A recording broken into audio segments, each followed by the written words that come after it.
So friends, થોડો આ સાઈડથી હું વ્લોગ શૂટ કરું કારણ કે પાછળ સુરત દાદા છે ને સુરત દાદાની સામે કોઈ કેમેરો ના ચાલે, નહીં તો આપણે અંધકારમાં આવી જઈએ. તમને જોવું હોય તો જો કે લાઇટમાં બહુ ફરક જો થઈ ગયો, અંધારું આવું થાય.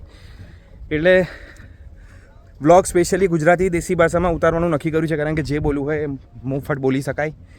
કારણ કે હવે આપણે બોલવાનું જ કામ કરવાનું છે, કારણ કે બોલે એના બોર વેચાય, હે ને? અચ્છા, હસો હસો, તમારું કામ હસવાનું જ છે.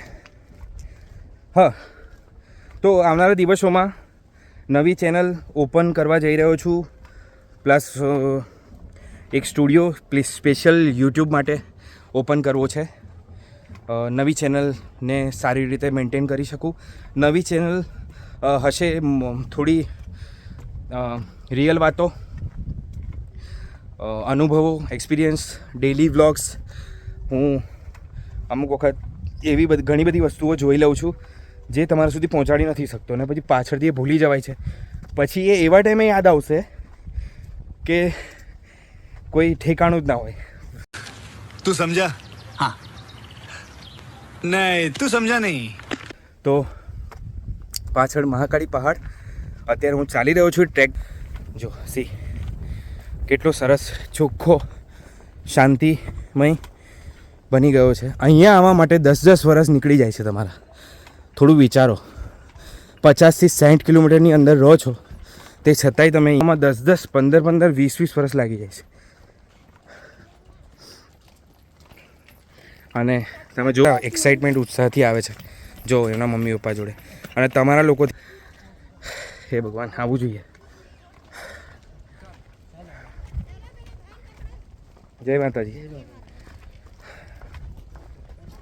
તો ઓલમોસ્ટ અડધું અંતર આપણે કાપ્યું છે, 50%. હવે 50% રહ્યું છે.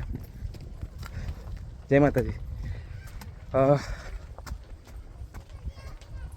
વિડીયો બનાવતા બધી વસ્તુનું ધ્યાન રાખવું પડે, પોતાનું પણ ધ્યાન રાખવું પડે. અને હાય,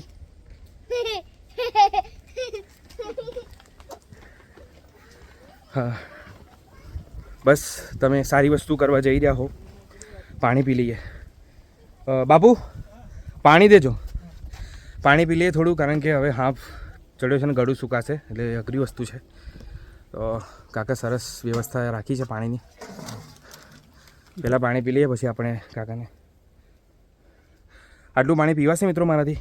જો આ લાગે છે ખાસું છે, એક ગ્લાસ નથી, પી જઈએ.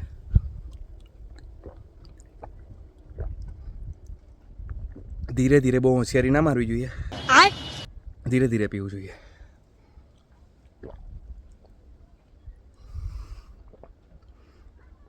ઓલમોસ્ટ ત્રીજા ટાઈમમાં પૂરું થશે.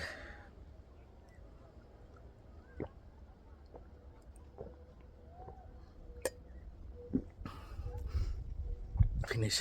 કેટલા થયા? એમ જ? અરે વાહ, એક લોટો પાણી એમ જ કાકા તરફથી.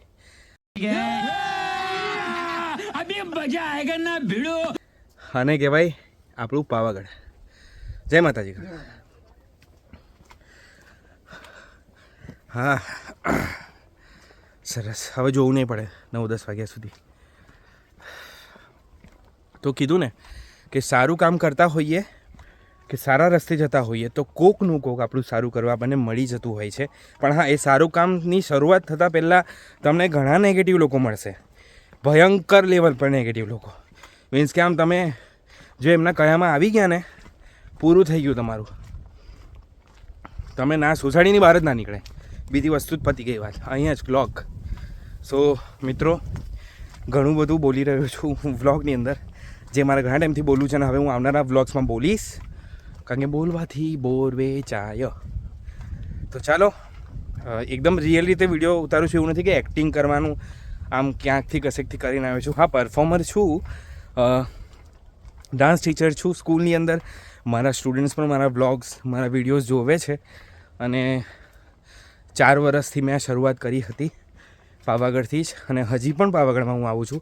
એટલે જે લોકો એવું વિચારતા હોય ને કે 1 કે 2 વિડીયો ઉતારીને પાવાગઢ એક્સપ્લોર થઈ ગયું, તો પ્લીઝ તમે લોકો વિડીયો જ ના બનાવશો. પાવાગઢના તો ના જ બનાવશો. સો વિડીયો લોકો સુધી પહોંચે, તમને ગમે તો લાઈક કરજો, કમેન્ટ્સ આપજો સાચી ગમે તેવી એક્સેપ્ટ કરી લઈશું. સારી કમેન્ટ કે ખરાબ કમેન્ટ આપવી જરૂરી છે. અને જો કમેન્ટ ના આવે તો સમજવું કે પરફેક્ટ વિડીયો બન્યો છે, કારણ કે તમે કોઈના માટે બોલવા જેવું રાખ્યું નહીં. બધી બાજુથી ફસાઈ દેવા પડે નેગેટિવ લોકોને કે કમેન્ટ કરશે તો એક્સેપ્ટ, નહીં કરે તો વિડીયો નથી જોયો, કાં તો બોલવાનું રહ્યું જ નથી એમની પાસે, હે ને. પાછા બિઝી બી હોય, બીજાના વિડીયોઝ પણ જોતા હોય ને એ લોકો, તો કદાચ કમેન્ટ આપવા માટે ટાઈમ ના હોય એટલે કમેન્ટ ના આપે. તો વાત કરતો હતો હું બીજી યુટ્યુબ ચેનલ્સની, જેની અંદર farming, real farming, daily vlogs, unboxing અને ઓલમોસ્ટ બેઝિક જે યુટ્યુબ આપણને કહે છે એ બધી વસ્તુઓ આપણે એમાં કવર કરવાનો ટ્રાય કરીશું. પણ સૌથી મેઇન ટ્રાય એ કરીશું આપણે કે સાચી વસ્તુઓ એમાં આવે, સાચા રિવ્યૂઝ, મૂવી રિવ્યૂઝ. અલગથી ચેનલ નહીં બનાવવું બધાની માટે, એક જ ચેનલની અંદર આ બધું જ આવશે અને ટૂંક સમયમાં ઓપન થઈ જશે. તો સપોર્ટ કરજો. બહુ મહેનત લાગતી હોય છે આમાં પણ, અને સાચે મહેનત લાગતી હોય છે મિત્રો. તમને લાગતું હશે પણ તમને અંદરથી ખબર છે, તમારા દિલને, તમારી આત્માને પૂછો કે એક ફોટો પાડવામાં જો 10 ફોટા પાડવા પડતા હોય, એક સારો ફોટો પાડવામાં, પછી સિલેક્ટ કરતા હોઈએ આપણે એ ફોટો, તો એક બ્લોગ બનાવવામાં, એટલી બધી વસ્તુ બોલવામાં ઇન્સ્ટન્ટ રેન્ડમલી. હવે એવું તો જો એટલો તો કોઈ પરફેક્ટ હોતો નથી બ્લોગર કે સ્ક્રિપ્ટ ઘરેથી લખીને અહીં જોયા વગર બોલે, એવી ને એવી એ તો હોય નહીં. એટલે વસ્તુ જ ખોટી છે. અને હા, હું અને મારું પાવાગઢ, કારણ કે પાવાગઢને પ્રેમ આપણે આપણી રીતે કરી શકીએ છીએ, જેમ આપણે આપણી માને, આપણા બાપને, આપણા ઘરને, પરિવારને કરતા હોઈએ છીએ, આપણા ઘરને કરતા હોઈએ છીએ, આપણા કામને. તો કંઈ વાંધો નહીં, જગ્યા થરતી સવાર આપણે માનવાની, નેગેટિવ નહીં થવાનું, એવી ચિંતા નહીં કરવાની કે આપણે કેવા દેખાઈએ છીએ, શું પહેર્યું છે. કારણ કે કપડાં નવા લાવવા હોય તો જૂનાને ગંદા તો કરવા પડશે, અને એ ગંદા કરવા માટે આપણે પરસેવો થવો જરૂરી છે. અને પરસેવો ત્યારે થાય જ્યારે ઘરની બહાર નીકળીએ, હે ને. હવે અમુક લોકો પાછા આમાં પણ બધું બેઠા બેઠા વાતો કરશે, આવું તેવું, આવું બોલે છે, પેલું બોલે છે, સાંભળ્યા કરો. સો જો તમને બતાવું, આવી દુકાનો મંદિર આવતા પહેલાં હશે. અત્યારે ઓલમોસ્ટ મંદિરે તો હું એકલું છું, કારણ કે મને લાગે આજ આ સીડીથી ઉતરીને ઘર તરફ પ્રયાણ કરી ચૂક્યા છે. ચાલો તમને બતાવું. મારી પાસે તો મહારાજનો નંબર કેટલાય ટાઈમથી છે, ક્યારેય કોલ નથી કર્યો, કામ નથી પડતું કશી વાતનું. બધી રીતે હંમેશા આવું છું ત્યારે શાંતિથી દર્શન થઈ જ જાય છે. અને આપણે અત્યારે મેં નવી વસ્તુ જોઈ, બતાવું. જો આ દોરડા બાંધી દીધા છે હમણાં, અને મા શક્તિ, મા ભદ્રકાલીનું આ મંદિર, જ્યાં આ ગોલ્ડન કલરની જે જાળી દેખાય છે લોખંડની, એ પહેલાં નહોતી, હવે છે. તો તમને એકવાર શાંતિથી હું મા ભદ્રકાલીજી, અને આપણે ચલો શૂઝ કાઢીને દર્શન એમના કરીએ. ટ્રાય કરું છું કે ઓછામાં ઓછી ક્લિપ્સમાં વધારેમાં વધારે તમારી સાથે વાત કરી શકું. અને આ શૂઝ અત્યારે હું રિમૂવ કરી રહ્યો છું. શૂઝ રિમૂવ, એક મિનિટ, વિડીયો ઉતારતા હા ચલો. એક શૂઝ નીકળી ગયો છે, આ બીજો અઘરું પડે, મોબાઈલ પકડી રાખવું. ચલો, લથડિયાએ ખાઈ જવાય. હવે આપણે માને સંદેશો આપીશું કે આપણે આવ્યા છીએ દર્શને,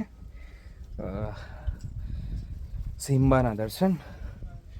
અને તમે જો આવું લોક હોય છે, અંદર છે મા શક્તિ, પણ તમારે જો દર્શન કરવા હોય તો તમારે વહેલું આવવું પડે, બાકી તમને આવી જ રીતે દર્શન કરવા પડે. પણ કંઈ વાંધો નહીં, તમે માને કહી શકો છો, માં સાંભળશે. મિત્રો, કાલ ભૈરવ અને આ કાળી ધ્વજા જે હમણાં જોઈ છે, તો કદાચ પહેલાં તમને કાળી ધ્વજા નહીં જોવા મળી હોય તો એ લગાવી છે. ખૂબ સુંદર લાગી રહી છે. અને આ મંદિર ભદ્રકાળી માનું, ચલો એનું થોડું ફોટોશૂટ હું કરી લઉં.